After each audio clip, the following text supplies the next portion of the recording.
आज दिन बहुत ही ऐतिहासिक है। आज नया इतिहास रचने वाले मां भारती के दो महान रत्नों की जन्म जयंती है। भारत रत्न श्री जयप्रकाश नारायण जी और भारत रत्न श्री नानाजी देशमुख, ये दोनों ही महान सपूत ग्रामीण भारत की आवाज थे। लोकतंत्र की क्रांति के अगुवा थे। किसानों और गरीबों के कल्याण के लिए समर्पित थे। आज इस ऐतिहासिक दिन देश की आत्मनिर्भरता के लिए, किसानों के कल्याण के लिए दो महत्वपूर्ण नई योजनाओं की शुरुआत हो रही है। पहली, प्रधानमंत्री धन धान्य कृषि योजना और दूसरी दलहन आत्मनिर्भरता मिशन। ये दो योजनाएं भारत के करोड़ों किसानों का भाग्य बदलने का काम करेगी। इन योजनाओं पर भारत सरकार करीब 35,000 करोड़ रुपए से ज्यादा खर्च करने वाली है।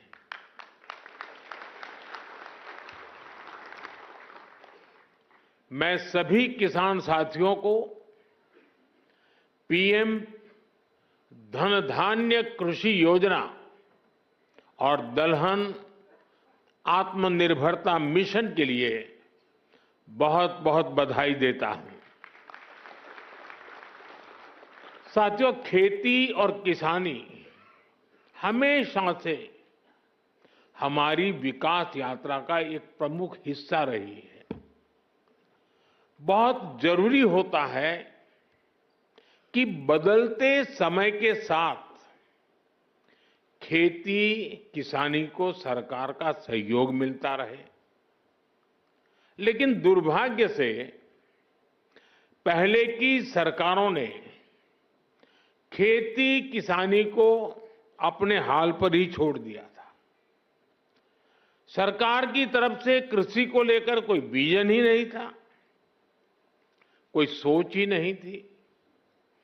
खेती से जुड़े अलग अलग सरकारी विभाग भी अपने अपने तरीके से काम करते थे और इस वजह से भारत की कृषि व्यवस्था लगातार कमजोर होती जा रही थी। 21वीं सदी के भारत को तेज विकास के लिए अपनी कृषि व्यवस्था में भी सुधार करना आवश्यक था और इसकी शुरुआत हुई 2014 के बाद से। हमने खेती को लेकर पुरानी सरकारों के लापरवाह रवैये को बदल दिया। हमने आप सभी किसानों के लिए उनके हित में बीज से लेकर बाजार तक अनगिनत रिफॉर्म किए, सुधार किए। इसके परिणाम आज हमारे सामने है। बीते 11 वर्षों में भारत का कृषि निर्यात करीब करीब 2 गुना हो गया।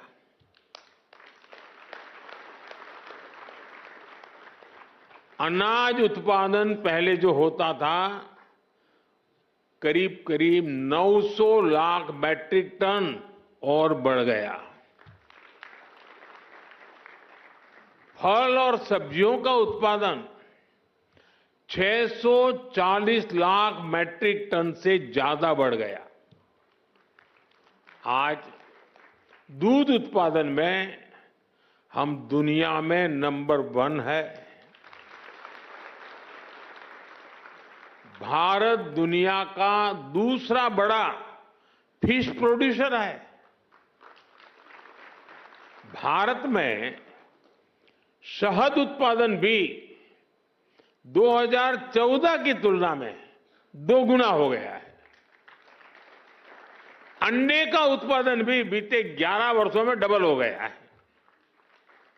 इस दौरान देश में 6 बड़ी फर्टिलाइजर फैक्ट्रियां बनाई गई हैं।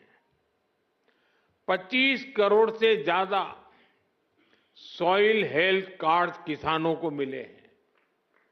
100 लाख हेक्टेयर में सूक्ष्म सिंचाई की सुविधा पहुंची है। पीएम फसल बीमा योजना से करीब 2 लाख करोड़ रुपए,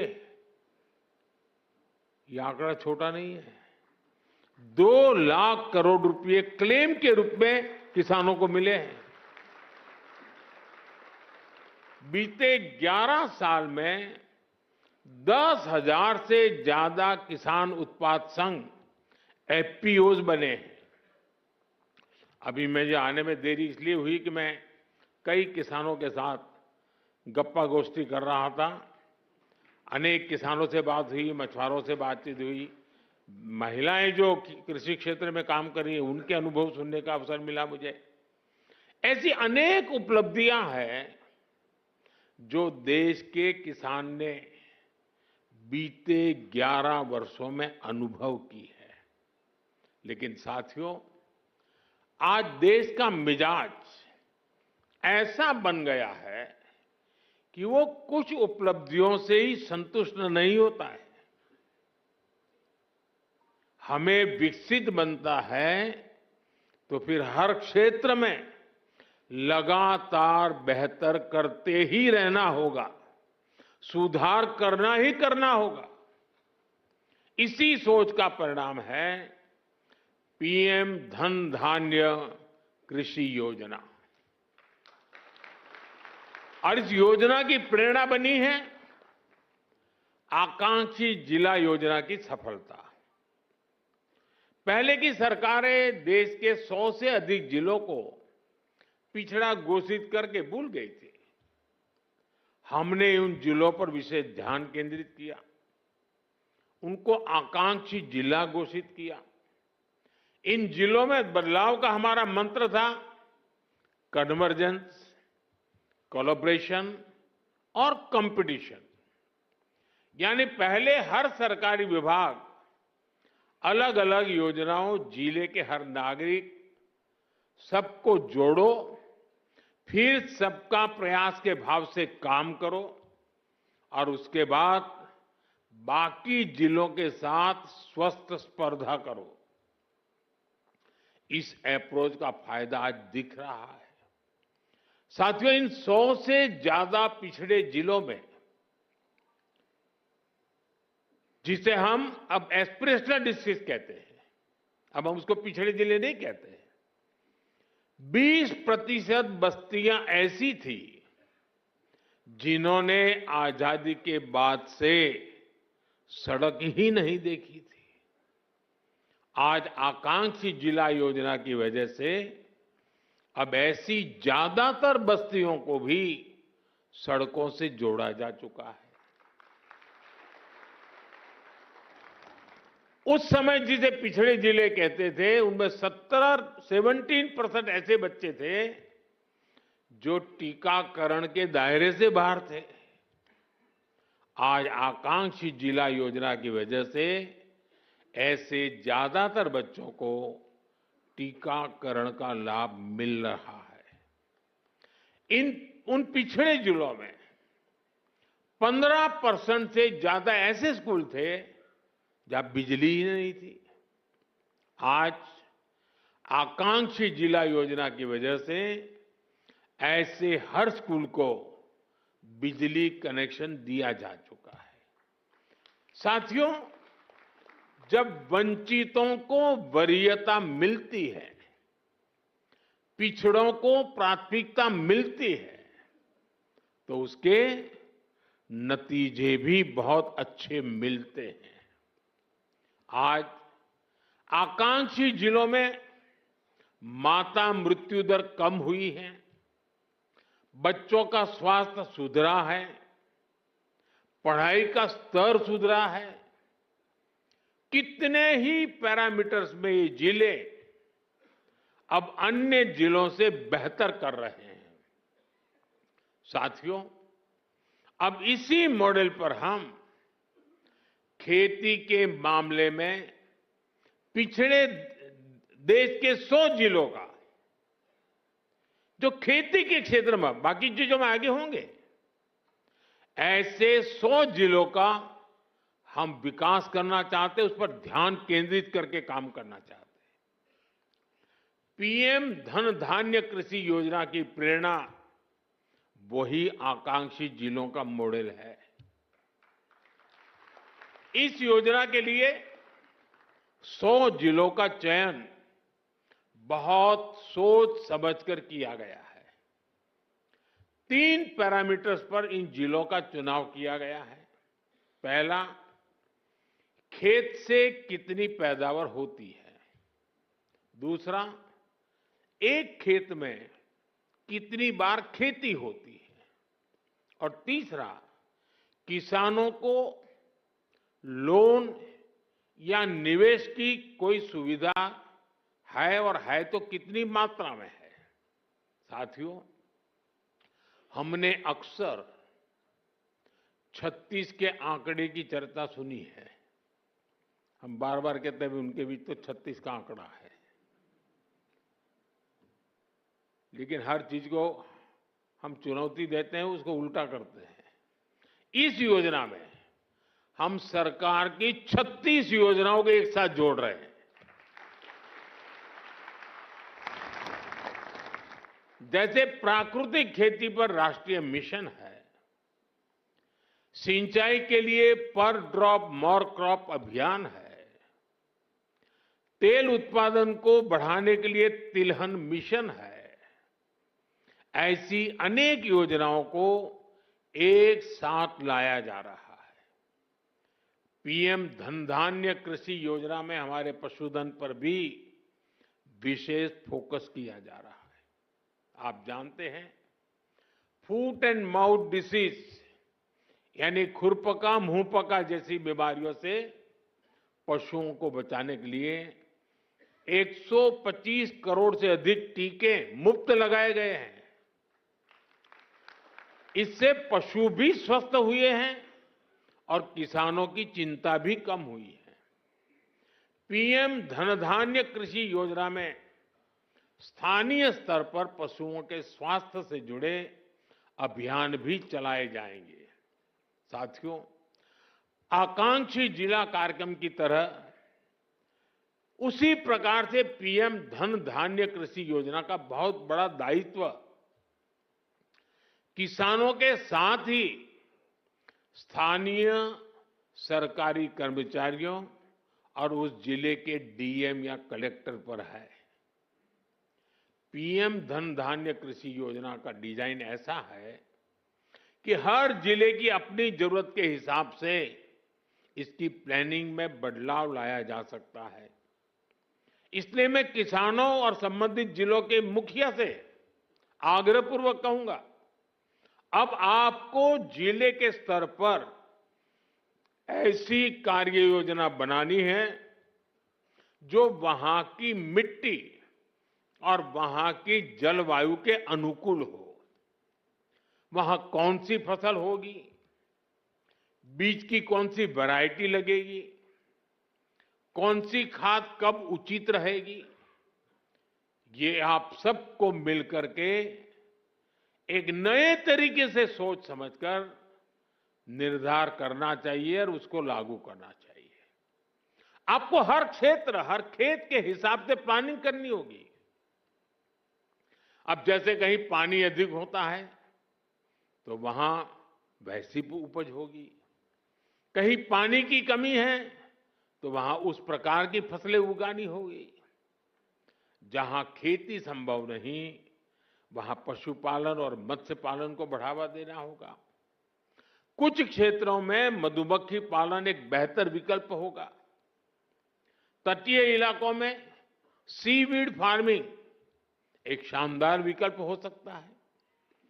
पीएम धन धान्य कृषि योजना की सफलता लोकल लेवल पर इसके इम्प्लीमेंटेशन से ही होगी। इसलिए हमारे युवा अधिकारियों पर बहुत जिम्मेदारी होगी। उनके पास कुछ कर गुजरने का मौका है। मुझे विश्वास है कि युवा साथी किसानों के साथ मिलकर देश के 100 जिलों की खेती की तस्वीर बदल देंगे। और मैं आपको विश्वास से कहता हूं, जैसे ही उस गांव में खेती की तस्वीर बदली, उस पूरे गांव की इकोनॉमी बदल जाएगी। साथियों, आज से दलहन आत्मनिर्भरता मिशन भी शुरू हो रहा है। ये सिर्फ दाल उत्पादन बढ़ाने का मिशन नहीं है, बल्कि हमारी भावी पीढ़ी को सशक्त बनाने का भी अभियान है। जैसे मैंने अभी पहले कहा, बीते सालों में भारत के किसानों ने रिकॉर्ड खाद्यान्न उत्पन्न किया है। गेहूं हो, धान हो, आज भारत दुनिया के सबसे बड़े उत्पादकों में से एक है। लेकिन साथियों, हमें आटे और चावल से भी आगे बढ़कर सोचना ही होगा। हम अपने घर में भी आटे और चावल से गुजारा नहीं करते, और भी चीजें जरूर पड़ती हैं। आटा चावल से भूख तो मिट सकती है, लेकिन पर्याप्त पोषण के लिए हमें और चीजों की जरूरत होती है। उसके लिए हमें योजना करनी होती है। आज भारत को, और खास करके जो वेजिटेरियन आदि प्रकृति के लोग हैं, उनके पोषण के लिए प्रोटीन बहुत महत्वपूर्ण है। अन्य भी चीजों की जरूरत होती है, उसमें एक प्रोटीन भी है। हमारे बच्चों को, हमारी भावी पीढ़ी को उनके शारीरिक विकास के लिए और उसके साथ मानसिक विकास के लिए भी प्रोटीन का उतना ही महत्व है। और स्वाभाविक है, खास करके जो वेजिटेरियन लोग हैं, और हमारे देश में काफी बड़ा समाज है, उनके लिए तो दाल ही प्रोटीन का सबसे बड़ा सोर्स होता है। पल्सेस ही से उसका रास्ता होते हैं। लेकिन चुनौती ये भी है कि भारत आज भी, हम कृषि प्रधान देश तो है, लेकिन दुर्भाग्य देखिए, भारत आज भी इस प्रकार की आवश्यकताओं के लिए अपनी जरूरतें पूरी नहीं कर पा रहा है। आज देश बड़ी मात्रा में दाल का आयात करता है, दूसरे देशों से मंगाता है, और इसलिए दलहन आत्मनिर्भरता मिशन बहुत जरूरी है। साथियों, 11,000 करोड़ रुपए से अधिक का दलहन आत्मनिर्भरता मिशन, इसमें किसानों की बहुत मदद करेगा। लक्ष्य ये है कि दाल की खेती में 35 लाख हेक्टेयर की वृद्धि हमें कैसे भी करके करनी है। इस मिशन के तहत तूर, उड़द और मसूर दाल की पैदावार बढ़ाई जाएगी। दाल की खरीद की उचित व्यवस्था की जाएगी। इससे देश के करीब 2 करोड़ दाल किसानों को सीधा लाभ होगा। थोड़ी देर पहले कुछ दाल किसानों से मेरी बातचीत हुई और मैंने देखा कि वो आत्मविश्वास से भरे हुए थे, बहुत उत्साहित है, और उनका स्वयं का अनुभव पूरा सफल रहा है। और उन्होंने कहा कि कई किसान अब देखने के लिए आते हैं कि भाई इतना बड़ा कैसे कर लिया। देश को दलहन में आत्मनिर्भर बनाने के लिए मैंने उनको बहुत ही मजबूती के साथ, विश्वास के साथ बातें करते हुए देखा। साथियों, मैंने लाल किले से विकसित भारत के 4 मजबूत स्तंभों की चर्चा की है। इन 4 स्तंभों में आप मेरे सभी किसान साथी हमारे सबसे अन्नदाता हमारे एक मजबूत स्तंभ है। बीते 11 वर्षों से सरकार का निरंतर प्रयास रहा है कि किसान सशक्त हो, खेती पर ज्यादा निवेश हो। हमारी ये प्राथमिकता खेती के बजट में भी दिखती है। बीते 11 वर्षों में खेती का बजट करीब 6 गुना बढ़ गया है। इस बढ़े हुए बजट का सबसे अधिक फायदा हमारे छोटे किसानों को हुआ है। मैं आपको एक उदाहरण देता हूं। आपको पता है कि भारत अपने किसानों को खाद पर सब्सिडी देता है। कांग्रेस सरकार ने अपने 10 साल में खाद पर 5 लाख करोड़ रुपए की सब्सिडी दी थी। मेरे आने से पहले 10 साल में 5 लाख करोड़। हमारी सरकार ने, भाजपा एनडीए की सरकार ने पिछले 10 साल में खाद में जो सब्सिडी है वो 13 लाख करोड़ रुपए से ज्यादा दी है। साथियों, कांग्रेस सरकार एक साल में खेती पर जितना खर्च करती थी, एक साल में खेती पर जो खर्च होता था उतना तो बीजेपी एनडीए की सरकार एक बार में पीएम किसान सम्मान निधि के रूप में किसानों के बैंक खाते में जमा कर देते हैं। अब तक 3,75,000 करोड़ रुपए सीधे पीएम किसान सम्मान निधि के आपके बैंक खातों में भेजे जा चुके हैं। साथियों, किसानों की आय बढ़ाने के लिए हमारी सरकार पारंपरिक खेती से भी आगे विकल्प उन्हें दे रही है। इसलिए पशुपालन, मछली पालन, मधुमक्खी पालन भी उनके पर भी अतिरिक्त आय के लिए बल दिया जा रहा है। इससे छोटे किसानों को, भूमिहीन परिवारों को भी ताकत मिलती है और इसका फायदा देश के किसान उठा रहे हैं। अब जैसे शहद उत्पादन का सेक्टर है, 11 वर्ष पहले जितना शहद भारत में पैदा होता था, आज उसका करीब करीब 2 गुना शहद उत्पादन भारत में होता है। 6-7 साल पहले करीब 450 करोड़ रुपए शहद हम एक्सपोर्ट करते थे, 450 करोड़ रुपए का। लेकिन पिछले साल 1500 करोड़ रुपए से अधिक का शहद विदेशों को निर्यात हुआ है। ये 3 गुना अधिक पैसा हमारे किसानों को ही तो मिला है।